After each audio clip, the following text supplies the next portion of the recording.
Hello and welcome to Ditching Hourly. Today I am joined by guest Alexander Lapa. Alexander, welcome to the show. Thank you for having me. For folks who maybe haven't heard your name before, can you tell us a little bit about who you are and what you do? Certainly. So my name is Alex. I write my name as Alexander, but please just call me Alex. Okay. And I am a Salesforce architect specialized in nonprofits. In addition to that, I do project implementation. In addition to that, I have an app that I built for the Salesforce ecosystem, as well as I am a podcast host for nonprofits, and I am a content creator writing a newsletter to help junior Salesforce consultants level up. Great. Awesome. Love it. People will be familiar with the model. Mm-hmm. So in our Slack room, we're together in a Slack room, and you mentioned that you had a success story about going from hourly to fixed pricing. And I wanted to have you on to basically just share that kind of case study with the audience to see if there's anything they can learn from your success. That sounds great. Great. So let's start back in the hourly days, the dark days. What was that like? What were you doing? How long ago was that? Sort of like paint the picture of where you started out. Yeah, and of course, I'm going to age myself and date myself by this process. But just to go back even before the hourly part, so I started a computer engineering degree from university. First 6 years, I was doing software development for a typical full-time employee situation. And then it was about 20 years ago that I was introduced to the world of CRM. At the time, the CRM of choice was one called Siebel CRM. And that is when I started my company and started billing by the hour. At that time, though, I usually had about one client. So there wasn't much difference between myself and a full-time employee. I was just charging more for my time. Right. Then about 10 years ago, I switched from Siebel CRM to Salesforce. And it was about 2 years ago that I switched from hourly to billing, fixed billing. Excellent. I almost want to talk about the switch from Siebel to Salesforce. That must have been interesting. But we'll put a pin in that though. So you like jumping platform specialization is something that you sometimes have to do with a platform specialization. Okay. So what back then, how long ago would that have been when you started hourly billing doing Salesforce? Doing Salesforce was 10 years ago. Hourly billing in total was 20 years ago. And I'm happy to zoom in into any element you want to talk about as we go through the conversation. Sure. Cool. We will. Let's just do it. Like, why tease the audience? So why the switch from, I can guess, but what were your motivations at the time from switching horses from Siebel to Salesforce? Was it just the writings on the wall? Were you, and what was the writing? Were you noticing decrease leads? Were you noticing increase in leads from Salesforce? What was that? Because when people do have a platform specialization, their fortunes kind of rise and fall with the platform. So when the platform starts to go down, not that Siebel did necessarily, but Salesforce certainly eclipsed it. So yeah, what was the thought process like back then? You already called it. It was really the writing on the wall where Siebel was on its way down, or at least not growing, versus Salesforce, which was doubling every other week, it felt like. It was really just taking over the entire CRM ecosystem. So it came as a matter of opportunity. It was basically an organization that started with Siebel, and I was asked to come in to help. I was at that point more of an architect already. So they were existing organization using Siebel, and then they were transitioning to Salesforce. And I kind of followed them on that journey. But then at the same time, it just started appearing all these different other opportunities in the Salesforce ecosystem. So I figured, there's no point looking back, and let's just switch between the two, carry as much knowledge that I can between these two systems, mostly soft skills at that point, a few technical ones as well. And then, look forward to the new platform. Cool. And did it feel it sounds really organic. Did it feel that way, or were you nervous about it? It was organic. I didn't think too much about it. It was really the opportunity. I was working for an agency. It was a media company, again, and that kind of full-time role in the sense that I was a consultant, but just charging hourly for my time. It was going to be a long-term contract. So I felt this was going to be a very stable transition, and it was a worthy skill to learn at the time. Okay. It seemed like a safe bet. All right, great. Mm-hmm. So okay, now you're in the Salesforce ecosystem, still billing hourly. What were the pros and cons of that Because like 99% of my revenue came from one client, and I knew it was going to be a multi-year, like it was a 1-year renewable type of contract. I felt it was pretty safe to be there for a while. And I did try, but just not with too much effort, at least, looking for additional clients outside of that, basically smaller nonprofits at the time. And it just kept on, it was stagnant. I mean, there was no growth. Yes, I would get a % increase every year in terms of hourly rates, but there was obviously a ceiling that I could charge. I couldn't do, $500, $1,000 an hour kind of thing. And were you working basically 40 hours a week or billing 30, 40 hours? Yes. Yeah, exactly. 40 hours a week. Okay. All right. So that felt like a ceiling. You felt stagnant. What was your first step into something other than hourly? Yeah, so we're talking about just under 2 years ago. And at that time, to paint the picture, I was now working with an agency, a Salesforce agency. And they were basically sending me contracts or offering me contracts. And I would pick and choose as I needed. And at that time, I was working with maybe between 2 and 5 clients at a time. Different hourly rates, but they were controlling the hourly rates because, of course, they had a margin on top of their rates to bill to the client. Mm-hmm. And were you part of the sales process with any of those, or was it kind of like, hey, do you want this? It's a done deal. We're going to give it to you or someone else. That's right. I was more on the project side. So once the sale was closed, they basically had to scale up the team, and then they asked if I was interested in it, probably right before the closing date, just to make sure that the team was locked in place before the actual people were chosen. Okay. All right, great. Well, what happened next? How did that change? Yeah, but just under 2 years ago, I was introduced through a conversation to the concept of value-based pricing. And it was through a designer friend of mine. And the first time I heard about it, I really thought it was some mumbo jumbo pyramid scheme. It didn't fly right. It took actually another 6 months for me to wrap my head around the idea that you could potentially charge clients based on the value that you bring, not just an hourly rate. Mm-hmm. So that definitely was a process to get around. And then it was just a matter of consuming as much as I can about value-based pricing, how to do it, what are the options, and then start experimenting from there. What can be done, what works in the Salesforce ecosystem might be different than other platforms or other specializations. And so I kind of, through trial and error, got my way to the point where I'm at now, and happy to dive into those details. Yeah, let's do it. Let's just keep going. Well, I'm curious. I mean, obviously, at some point you heard of me, but were there other people that you were exposed to that were preaching the value pricing approach, value-based pricing? I did hear of Chris Do, and I did see the YouTube video where he was interviewing yourself. Mm-hmm. And I just found that because of our software background that we had in common, I resonated more with what your messaging was. It was more in line with where I was and where I was going. So for the most part, it was most of your content. Okay. Good to know. Lots of other good people out there talking about this thing, but that's good to know. Okay. And what was your experience with trying it for the first time? Do you remember the first time you had a conversation with like a prospect where, you had to kind of like think in a new way and have a different script to read, so to speak? Yeah. So I consumed as much as I could based on things that you published.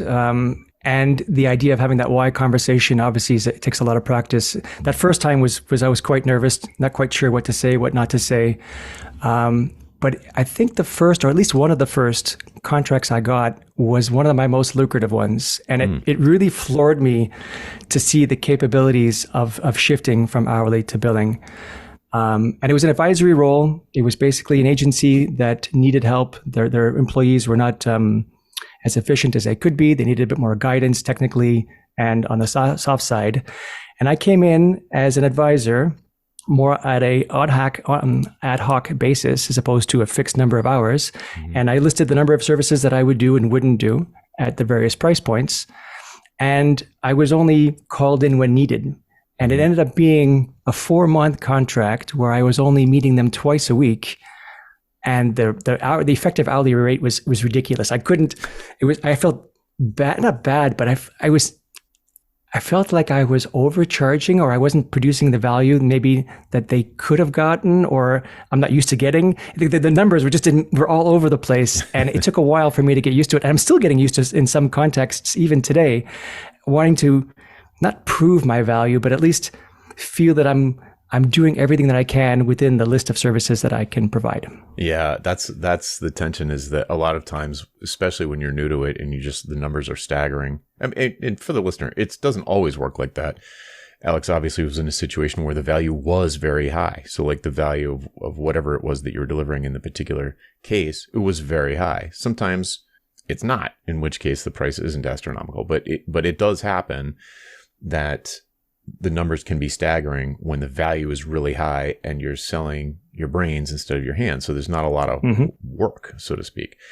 And there's a temptation to do more, to over deliver, to do things that are out of your own scope boundaries, like, doing services that, I know I said I wasn't going to do this, but I feel kind of bad about all these checks that you're sending me in, right? So that is a danger. You don't want to do that. It's just going to devalue you. It's not a fatal error, but it is something that you want to train yourself to do less and less as you get more used to it. It takes time to get adjusted to that. I mean, I do hold myself back from doing it, but there's always that temptation.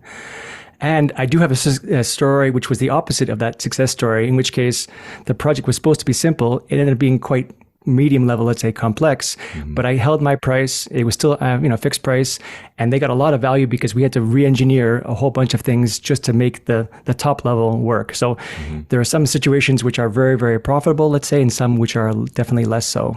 Right. Yes. And my experience is that happened to me once. There's one project that stands out where my effective hourly rate was pretty average. But still, the client was great. I loved them. They loved me. We never fought about an invoice because there weren't any, and I just stuck to my price. And so everyone was, I don't know if the same happened with you, but the client was perfectly happy. There was no real hard deadline. They just wanted it done when it was ready. They felt bad for me, actually. They felt like they are getting more than they asked for. In a sense, they did. But it was right. The relationship, even after the moment where we realized that there was a lot more work to be done, it was amicable all the way through. I mean, I even met them recently when they came to my town to have a drink kind of thing. So yeah, really, really great relationship. And I hope that there'll be future projects coming in the future too. Yeah, it's shocking how different it is switching to that sort of scoping last. And then, you do things to mitigate those risks by doing the opposite of what people generally do when they're selling hours, where they try and make the project as big as possible. When you are setting a price and you're going to stick to it, the sort of the incentives are, for at least me and my risk tolerance, my incentive is to make the project as small as possible, because if I'm wrong, it won't be a year of me ending up making $200 an hour. So Exactly. It's like I want it to be, a month, a weekend. Back when I don't do software anymore, but when I was doing that, it was funny because clients would sometimes be like, it seems like you're talking yourself out of money. It seems like you're trying to talk us out of hiring you. And I'm like, I am. I don't want you to pay me if it's not going to be a huge home run for you. So I would just go around looking for huge home runs. And those are the kinds of situations when the numbers can really get big fast. Okay, so we're just sort of like, we're both kind of preaching to the choir in both directions. But, for folks listening, it's nice to hear someone besides me having a similar experience and going through all the steps. So, okay, so, this was only 2 years ago, right? So how many, has it gotten easier and easier as you go along? Definitely. I started building like a template of things to say during that why conversation. I started building a template of the proposal. I started with that 5-page proposal that you wrote, and of course modified it to my own verbiage. Right. And I now have it, depending on the kind of project that I work on, I have kind of a master template that I can able to remove sections or add sections as needed. So I don't need to think about it too long. So pumping these things out are maybe 4 or 5 pages still, but it takes like an hour, no more. So definitely. If have to share numbers, but like in order of magnitude is like a 4 or 5 page proposal. Are we talking like 5-6 figures or 4 or 5 figures? So these days, I typically do a not monthly retainer, I was going to say, but it's actually a monthly package of some kind. Okay. It's not quite a retainer. Sometimes it is, but it's mostly a package where I'm doing some kind of cognitive work, less and less hands-on as I try to move forward. Got it. So it's more of a monthly package as opposed to a project bill, project price. Okay. And in that regard, it ends up being 4 digits, 4 or 5 digits. Yeah. Yeah, monthly. So cool. So for folks following along at home, now we're talking about sort of productized subscription service, like an advisory. I call them advisory retainers. You can call them whatever you want, but it's basically access to your thinking, your advice, but not, your brains. But it's not staff augmentation where you, Alex, or anybody else is sitting there just kind of typing semicolons or configuring Salesforce or building views or reports, or it's like you're advising people, you're answering questions, you're giving advice, and people who are in the right situation for, where they stand to benefit from that, to have someone that they trust as an expert in this particular undertaking is like buying an insurance policy to increase the odds that they're going to maximize their investment in whatever they're doing, whether it's a project or annual license or whatever. They're maximizing their investment there. They're de-risking it by bringing in someone who can just give a great answer right on the spot or very quickly that they trust. So they don't have to Google around and be like, I don't know if this is the right way to do it. Stack Overflow says this. Cool. So are these, do you price these per client, or do you have basically a rate that is essentially the same regardless, and you let the clients kind of disqualify themselves if it's too expensive? Yeah, I haven't gotten into the productized services market just yet in terms of fixed price per or regardless of the client. Mm-hmm. So it is tiered based on the size of the client or the size of the project or my involvement, of course, with those 3 options. Okay. And one of the advantages that I have is by working in the nonprofit space, the nonprofit annual revenue is published. Yeah. So I have direct access to their financials to be able to give me at least a one leg up, in addition to, of course, the why conversation about how to price it. And then obviously over time, I figure out, I know that based on the ones that I lose, the contracts that the proposal that are not accepted, if it's too high, and then I can adjust and then, find that happy path or happy medium between the two. Yep. You mentioned nonprofit several times here. How important do you think it is for you to have that sort of focus on a particular target market? I mean, it's pretty big. Nonprofit's still pretty big, but how important do you think that is in terms of setting your fees higher than you would otherwise, differentiating yourself from the competition, attracting inbound leads, knowing what to write about on your daily mailing list? Like, how important is that piece? Could you have just as easily, just say, I just do Salesforce consulting, full stop? Yeah, I mean, it's everything. You have to specialize. There are so many players and consultants and architects and developers in the Salesforce ecosystem that if you just say, I'm a 7-time Salesforce consultant, it's absolutely meaningless. And I've had many people come to me asking for work, and they just give me that kind of title, and I don't know what to do with them. There is that you said before, that Rolodex moment, because they're so generic, they could be swapped in and out with anybody else. Mm-hmm. And offer nothing extra. So one of the things that I did in order to switch to fixed prices and to separate myself and to improve my marketing was decide that nonprofits is the space I would love to spend more time on. So I kind of I specialize. I don't necessarily say no to other for-profit companies, but I definitely am limited in those choices. Mm-hmm. That is to say, I don't want to choose them if everything else is equal. But marketing can become so much easier. I talk to my clients who are nonprofits, and I use their verbiage as opposed to I help people solve problems. I can now say I help nonprofits with their fundraising or their improved operations or volunteering. I can use those kinds of words to help me market myself much better and become known as the Salesforce nonprofit guy. Right. Yeah. Like you're one of us. Like they see the language. It's not just generic word salad of smart people solving hard problems. So, okay, cool. All right. So we've got so many things going on here. So we've got sort of, it's not the prices are not productized for the, what do you call the retainer? Do you call it a subscription? It's not, the price isn't set, but is it recurring, open-ended recurring, or does it have like a stop date? You should open-ended to recurring. I try for a minimum of 3 months just to make sure that they feel that they're getting their value. Yeah. But it is open-ended with a certain period of time for cancellation. And I would call them either up. I mean, we can use the word managed package for the most part. It's some kind of, it could be an advisory type thing. It could be a project oversight type of situation. It could be a coaching and training type of thing. Those are generally the three buckets that I would fall into the managed package. Okay, so let me write that down. You said advisory, coaching. What was the? So advisory coaching would be one, let's say. Well, no, actually, advisory would be one. Yep. Just high level. Here's what you need to do. Here's what you need to think about. Here's design, architecture type stuff. Yep. Second one would be project oversight, where I'm helping either it's an internal team or an external team to the client, and I'm making sure that they have certain guardrails, best practices. I might serve as a single point of contact, for example, for the client, so that if they have any questions, they don't need to ask the team for work or for information, they can ask me. Yep. And then the third one was more mentoring and coaching, which is training staff to be better, faster, stronger. Okay. All right. And when people are they choosing between these things, or are they inclusive, like 2 includes 1 and 3 includes 1 and 2?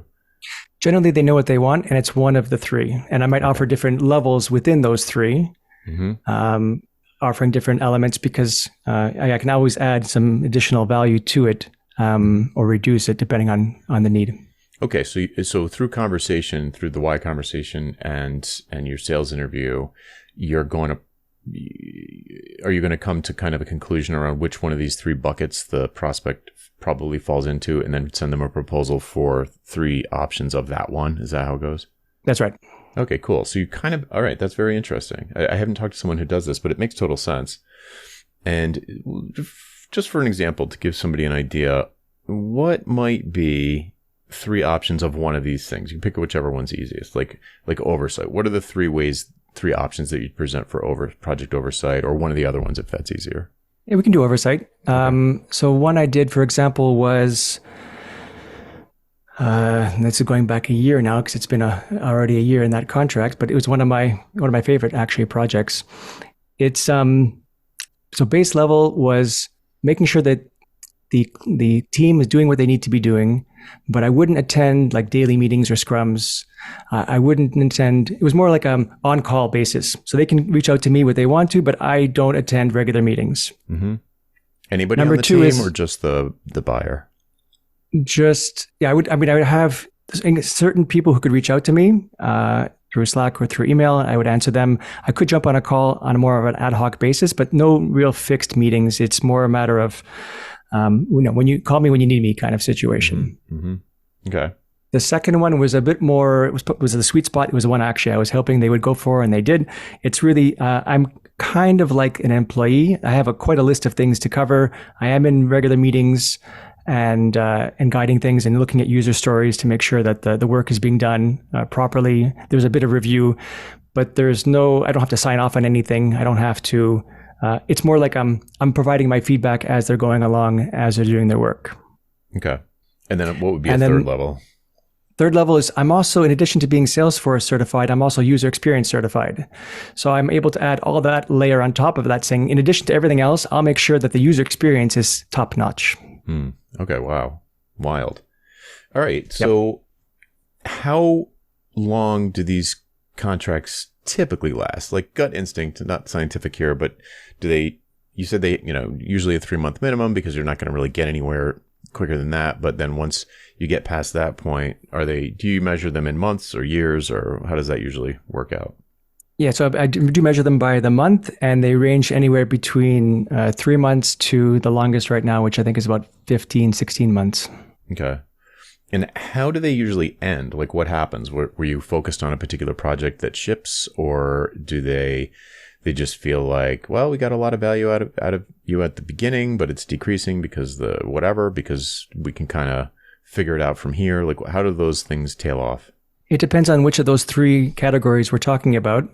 For the oversight one, there is an expected end date, which is in 2025, because they're going to be releasing the entire Salesforce platform to the rest of the organization. So I imagine there's going to be an endpoint there with the possibility of a future phase at some point. Yep. If it's a coaching mentoring thing, usually it ends up being on the smaller side, 3 to 4 months kind of thing. Once they feel that their employees can stand up on their own 2 feet and their budget basically has died. Mm-hmm. Okay. Yep. And then project, I mean, there is project work as well too. We haven't spoken about that too much. There is once in a while I do a project, fixed price, project-based type work. Mm-hmm. And obviously when that project is finished, that's when the project ends. Yeah. That's almost part of my definition of a project is that it has an end. Yeah.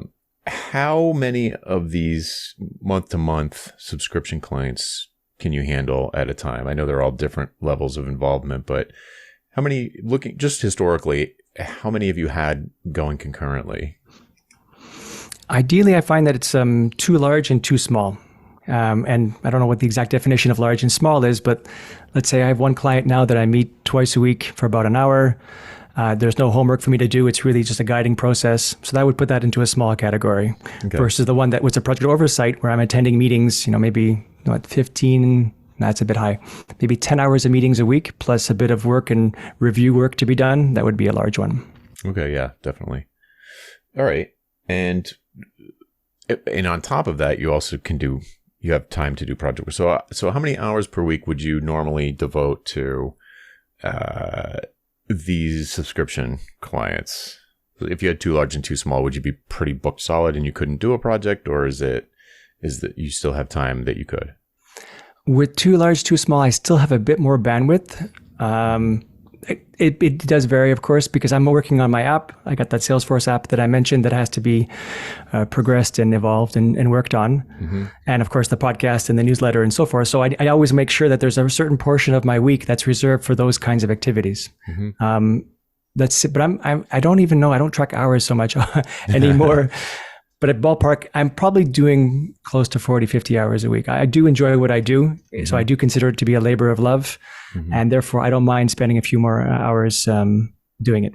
Okay. So we need to talk about projects and how you price those, and also product, because you have that too, because so many things going on. But before we do that, let's loop back to the beginning. 2 years ago, you were feeling like your income was stagnant doing hourly, working about the same, it sounds like. So yes. Income-wise, I mean, this is supposed to be a success story. So like, what can you, if your hours, if the amount of time that you're working, labor of love or otherwise, is relatively consistent, then presumably your revenue has increased. Is that true? Yeah, actually, I had written in the Slack channel at one point kind of my high-level success story, and I call it the before JS and the after JS moments. Okay. And the before JS, billing by the hour, 95% of my income was through this agency. They dictated my hourly rate, and I was working definitely 40 plus hours. And I hit that income ceiling that you mentioned a couple of times, where you just can't get past it because I can't charge, crazy numbers. And then, it took about a year, just under a year, I think, to start really sinking my teeth into the whole concept of value-based pricing and fixed pricing. Mm-hmm. And so the after JS moment was, specializing in the nonprofit industry. Only 5% of my income came from that agency, and that agency ended up being purchased by another agency. So I would have lost all my income, at least 95% of my income, had I continued in that route. So it was that was a big moment for me. Mm. Started the podcast, started the product, started the newsletter. Mm-hmm. Then basically 90% of my time was dedicated to some kind of productized service, or the monthly package, as I mentioned. Yep. And some projects were highly, highly profitable. So and my income doubled. So I was working more or less the same amount of time, and literally my income doubled. Nice. That's a good sign. And I want to ask about your client relationships in this model. Do you notice a difference in your relationships with the clients in this model? Yes, definitely. It's much more of a collaborative and friendly approach, as opposed to a more of a bloodthirsty type of thing. Part of it, though, is working the fact that part of it is the nonprofit space that kind of industry does attract a certain type of person that is less interested in ego and, providing value to shareholders. It's more about the impact to the community and the mission. So that is definitely an element of it. But the idea of being perceived more as an expert in a particular industry, in a particular platform, I'm much more of an authority now than I ever was before. So that is in itself gives me a lot more credibility. The voice is louder, so to speak. And it's a more pleasant experience. I mean, when projects do go sideways, it's still pleasant. So I know it's tremendous mind-blowing pressure. Right. And the biggest thing that I had was always taking vacations. And I have actually a really funny story for you. Okay. There was a moment when I was billing by the hour, and I was very stressed about that, to the point where my wife had an appointment that she needed me to drive her to. And I did the mathematical calculation of how much it would cost me to drive her myself to the appointment, wait for her and bring her back, as opposed to taking an Uber, because of the lost income I was going to have during that hour. I mean, that's... Yeah, I'm sure hopefully you didn't say that to her. Well, we actually, no, we got into an argument about it. It was really exactly. bad. Right. Like, how does that make someone feel? You're not worth this much. You're not worth my hour.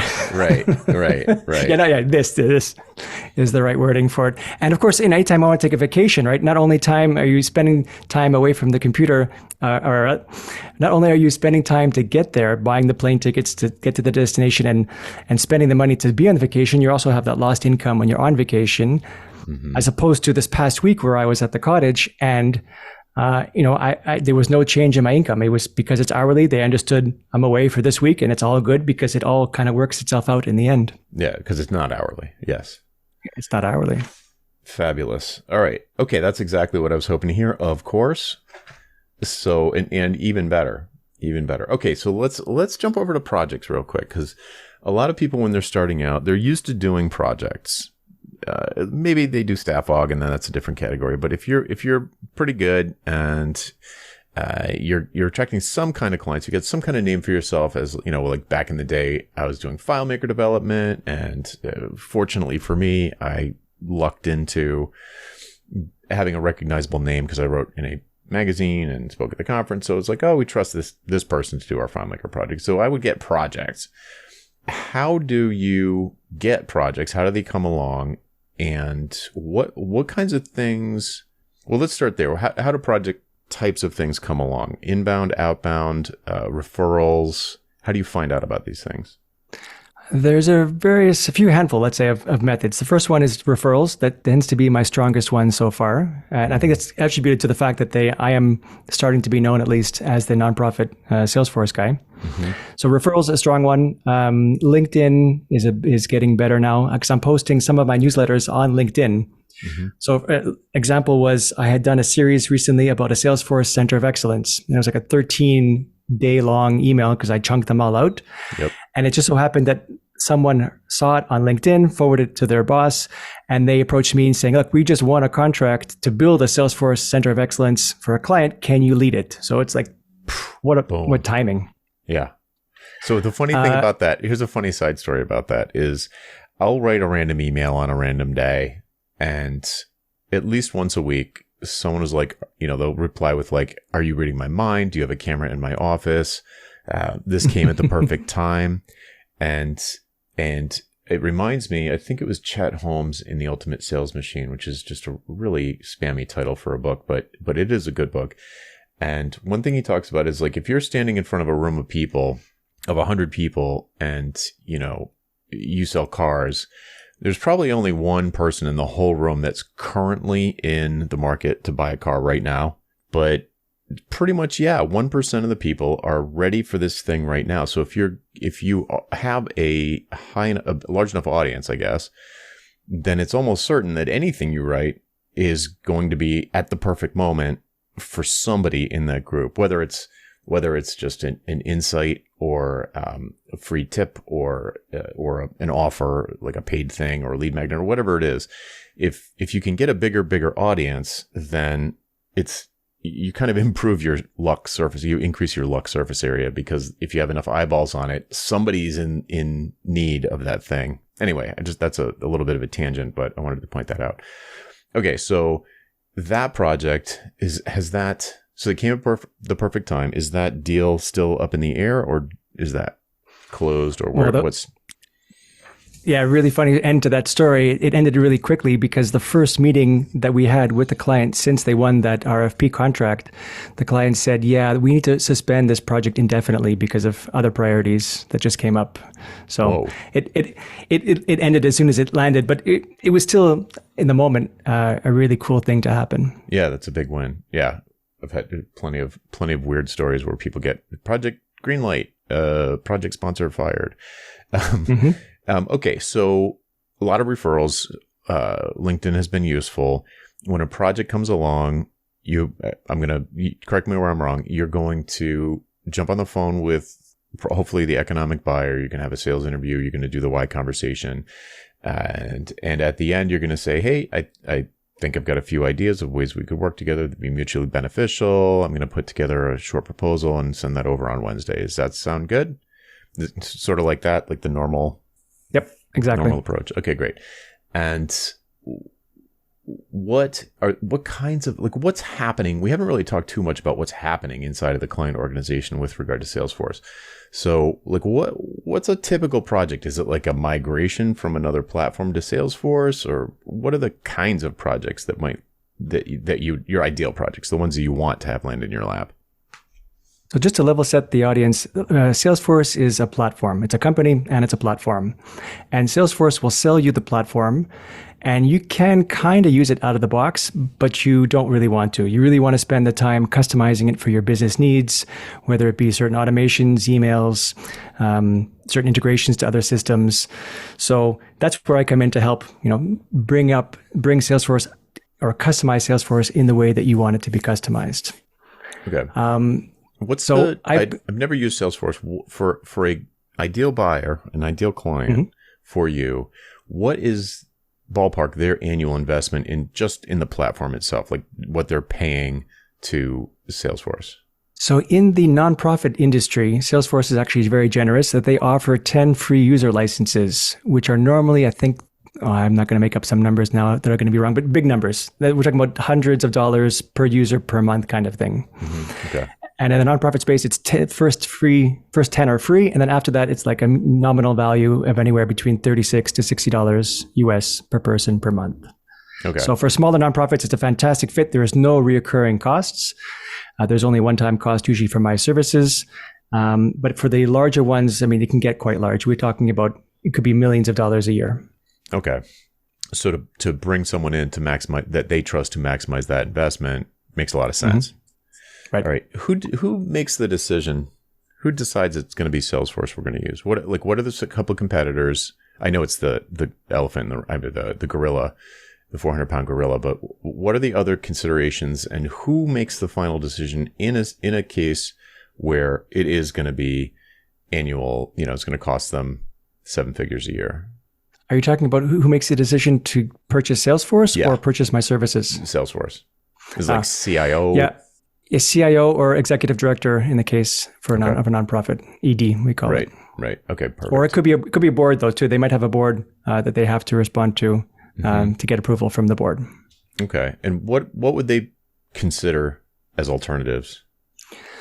So I'm not usually part of the sales process. Usually when I'm contacted, they've already made the decision or are just about to click the button to purchase now kind of thing. And I always admit that Salesforce is a great CRM. It's a great platform. It's not always the best fit for every single client or every single nonprofit in my case. There are some wonderful CRMs that are more tailored to very specific needs. But the idea of Salesforce is it's very extensible and very adaptable. You can do anything with it. Yeah, I think we had a back and forth about one of my comics about Salesforce, but that's a story for a different day.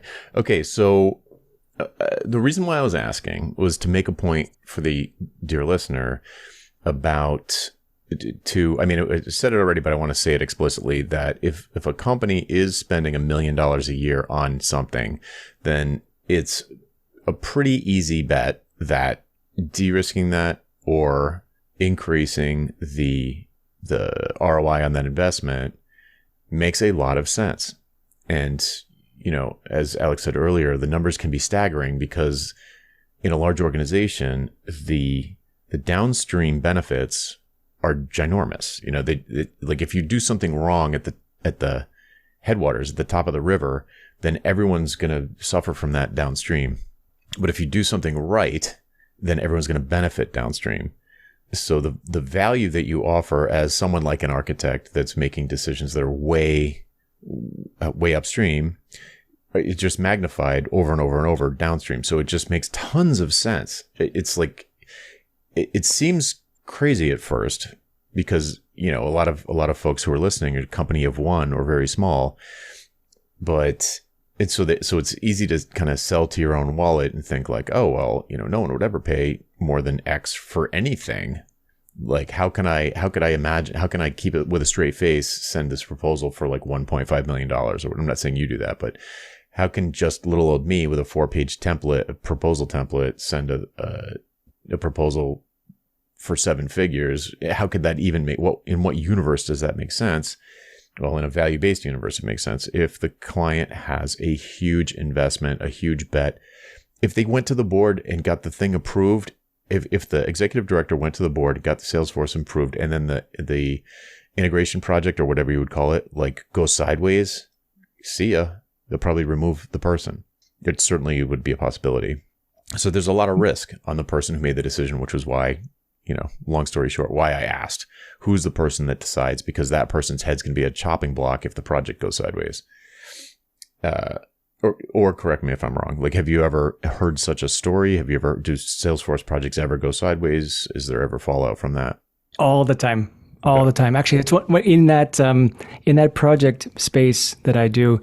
One of them is where I have to parachute in to rescue them from another implementation. An agency either an agency didn't do it right, or someone internally thought I know a bit about software. I can do this thing called Salesforce, and then not build a scalable modular type of architecture. Right. And then, sure enough, after a certain point, you know, usability goes down.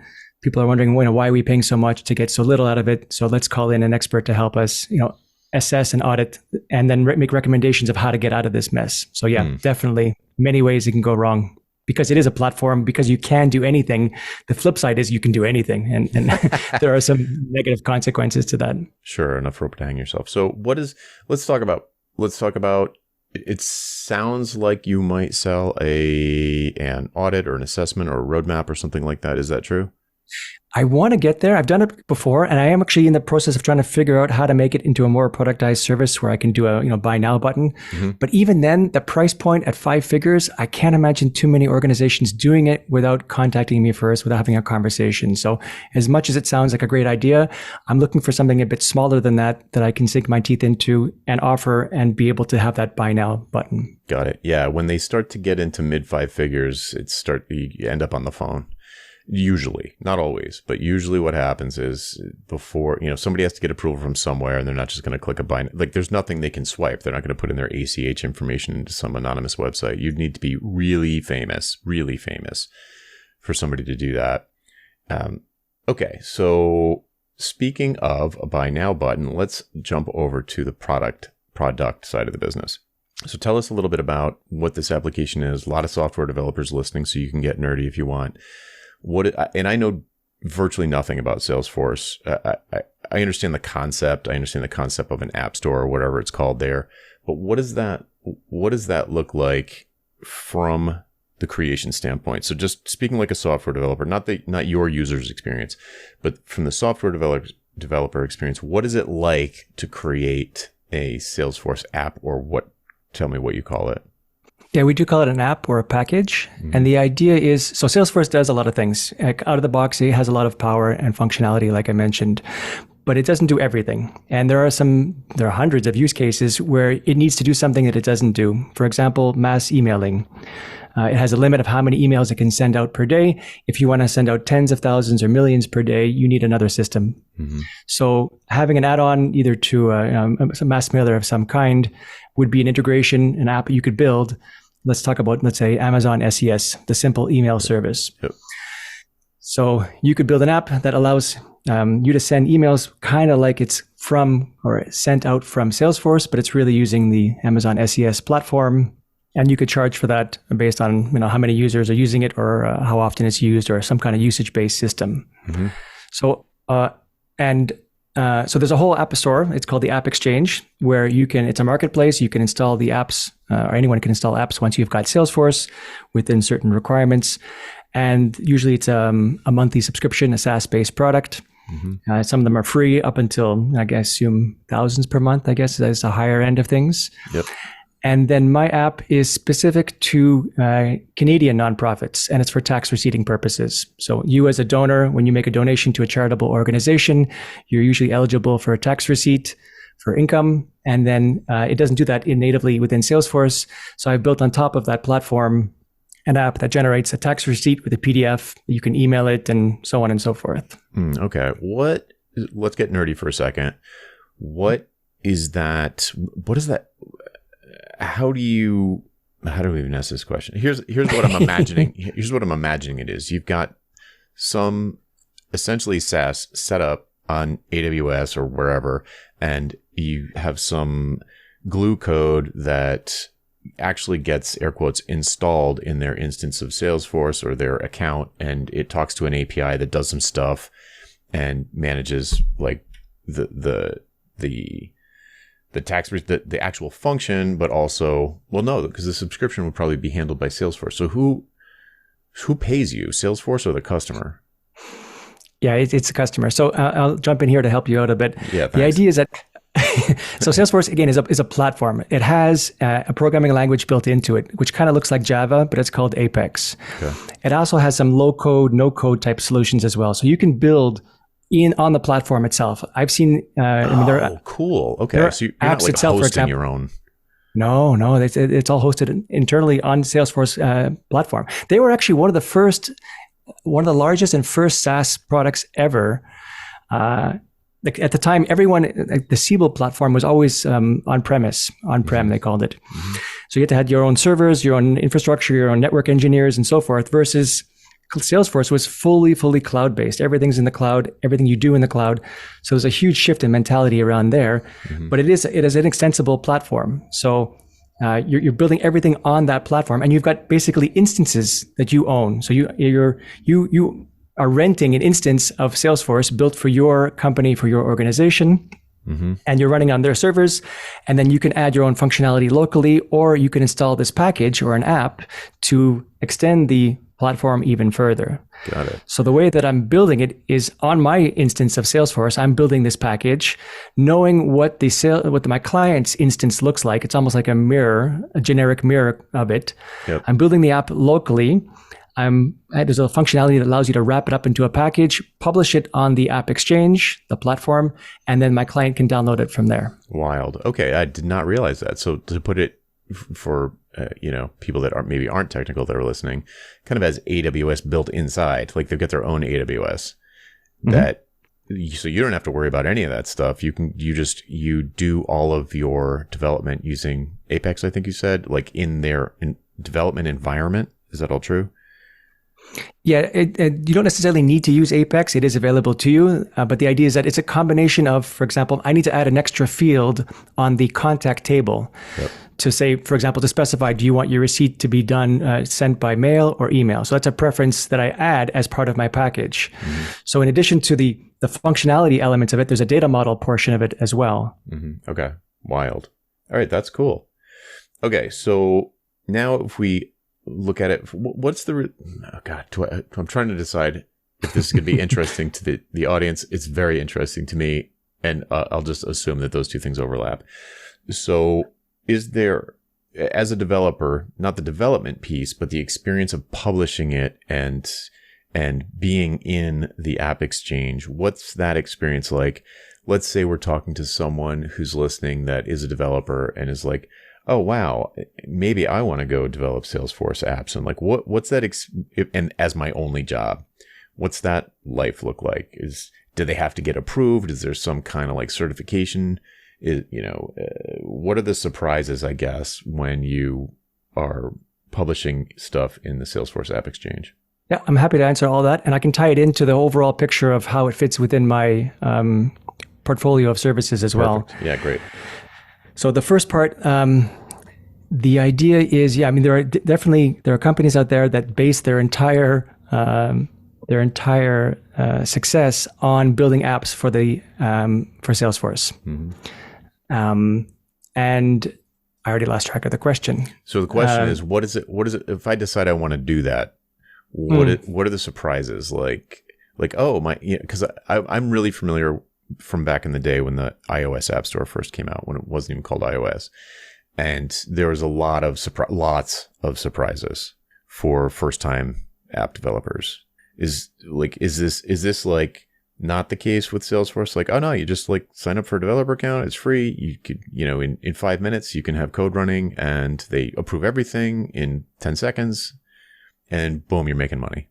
Yeah. So you're right. Then there are definitely some restraints and constraints. Because it's a cloud-based software, you have to respect certain limits in terms of like GPU, CPU usage, and how many operations you can do in a transaction, to get really technical. Yeah, generating PDFs, for example. Exactly.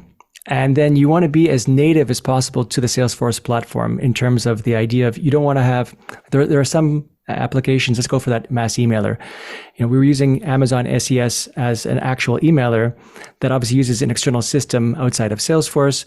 That's known more of a hybrid app. You might have a portion of your app or your package on the Salesforce side, but most of it's the core functionality lies in Amazon. That's more of a hybrid model versus a native Salesforce, which means everything stays within the Salesforce platform. No information leaves the Salesforce platform. And that's very attractive to people, especially who are very cautious about their personal information being shared across other third parties and so forth. Right.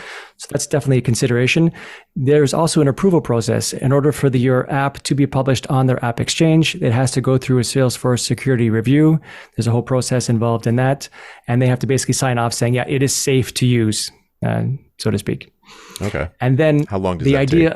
It varies apparently. I haven't gone through that myself. I'm actually at that step right now, so I can let you know in a couple of weeks from now. But I believe it's like 2 weeks to 8 weeks long, approximately, depending on the size of the app. Okay, non-trivial. Okay.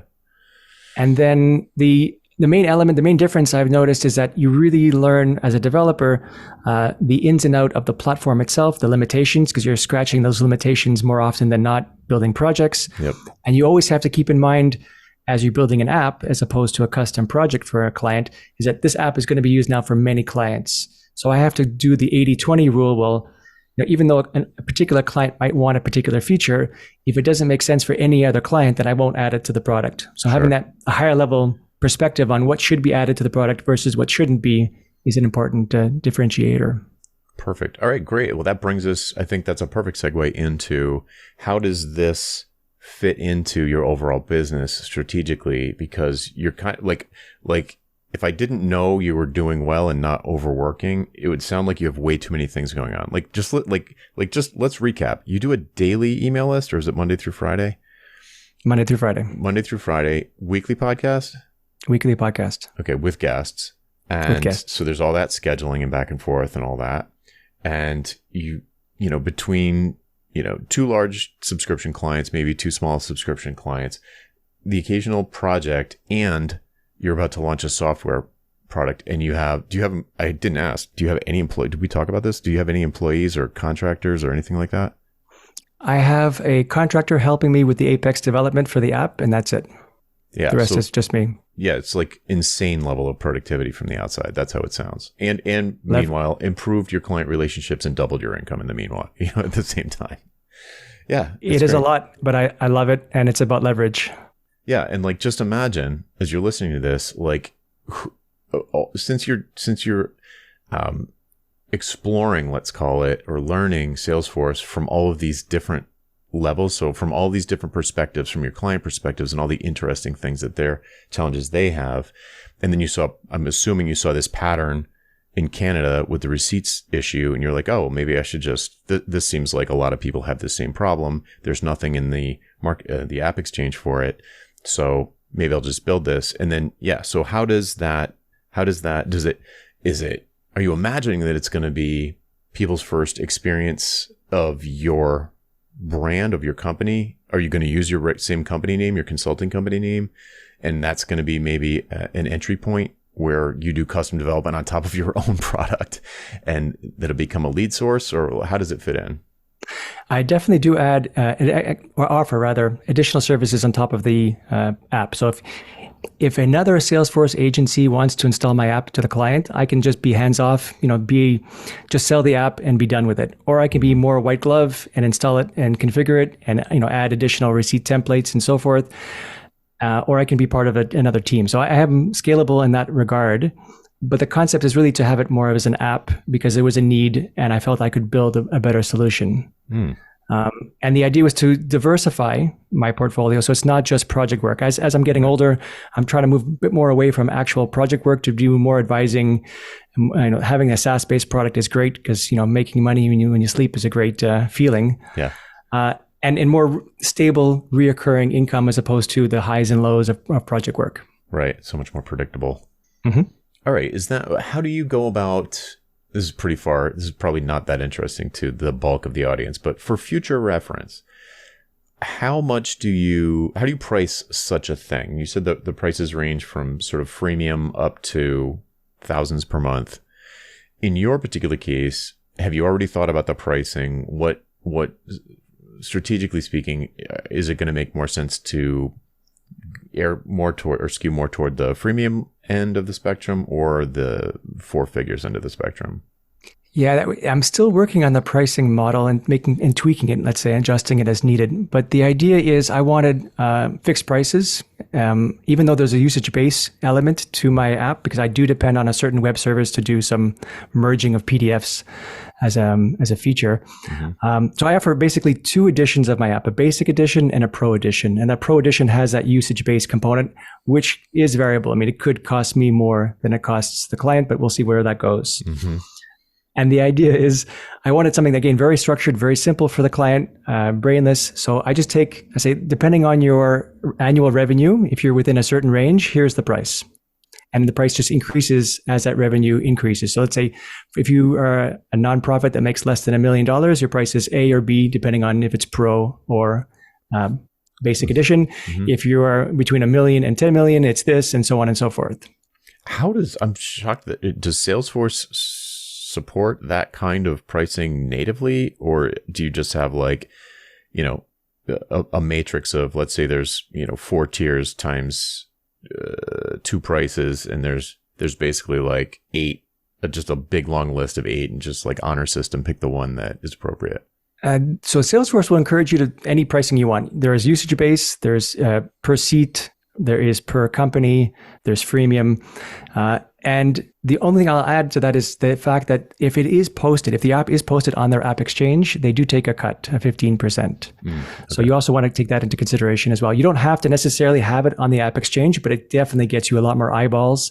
Right. And it's definitely where I want to go to be able to separate myself from my competition who are not on the app exchange. Yeah. In one sense, because you could imagine, if you thought you were going to build a services business on top of this app where you release a base functionality, like you said, 80-20 rule, what's the basic thing that everyone's going to need, and you become the dominant player for that particular feature, then who are they going to call? If they know that you offer customization, who are they going to call? Yep. So, but it sounds like long term, you would rather move away from that.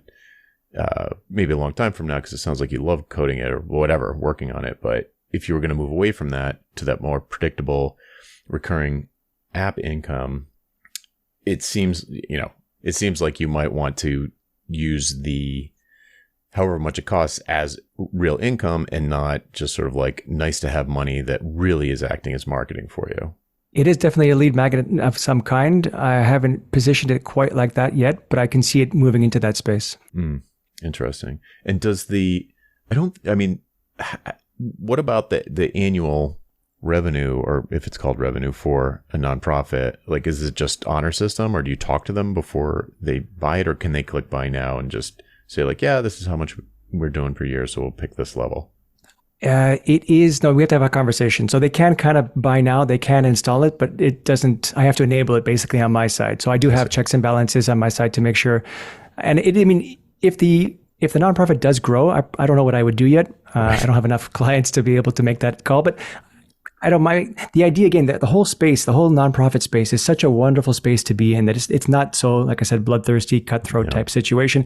Right. If they moved up a rank, I don't know if I would care. If they use it like extensively and they had, crazy numbers in terms of using that extra feature usage base that costs me a lot of money, maybe we'd have a conversation, but otherwise I'd probably leave it as is. Right. Yeah. And I should add that the first client I had, so I imagine I just published the app, first client, super excited. They wanted to sign a 10-year contract with me. And I was floored. I loved it. I loved the idea. I said, there's no way I can do it. I'm too green. Yeah. We agreed on a 3-year fixed price and then a certain percentage increase after that. But the concept that they were ready to invest that kind of, term with me was amazing. It validated so much of the work that I've done. I mean, it took 2.5 years to build the thing. So it was a wonderful moment of jubilation. Yeah, validation too. That's a fair question too. Like if someone was thinking, oh, I'm going to build a non-trivial app for Salesforce, what is the cautionary tale, if any, that you would share with that person? It takes longer than you expect. I mean, I'm one person, so it wasn't like an ongoing full-time, 10 hours a week type situation for 2.5 years. It was an on and off situation as my motivation fluctuated. Mm-hmm. But the idea is it always takes longer than expected. There are a lot of clicks to be done. Just packaging up your app and publishing it and making sure that there are certain checks and balances. And again, making sure it complies to all the security restrictions. It's a bit more complex than just building a custom project on one client's Salesforce instance. Right. Okay. All right. Wow. I mean, this is like a tour de force of all the possible business models that a sort of. I mean, do you consider yourself a developer, or would you consider yourself more of an architect, or just a software consultant? I stopped building software more than 10 years ago. I had a couple of side projects.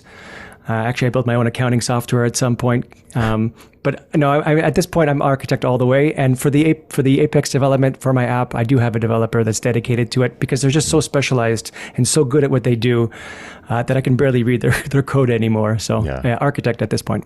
Okay. So just a tour de force of sort of diversified. I mean, it's like you've ticked every box in terms of like the ways that you can price things, the types of things that you can price, but it's all revolving around this particular Salesforce expertise, technical expertise around Salesforce, very specific, and crossed with, or sort of like intersecting with, a target market in the nonprofit space.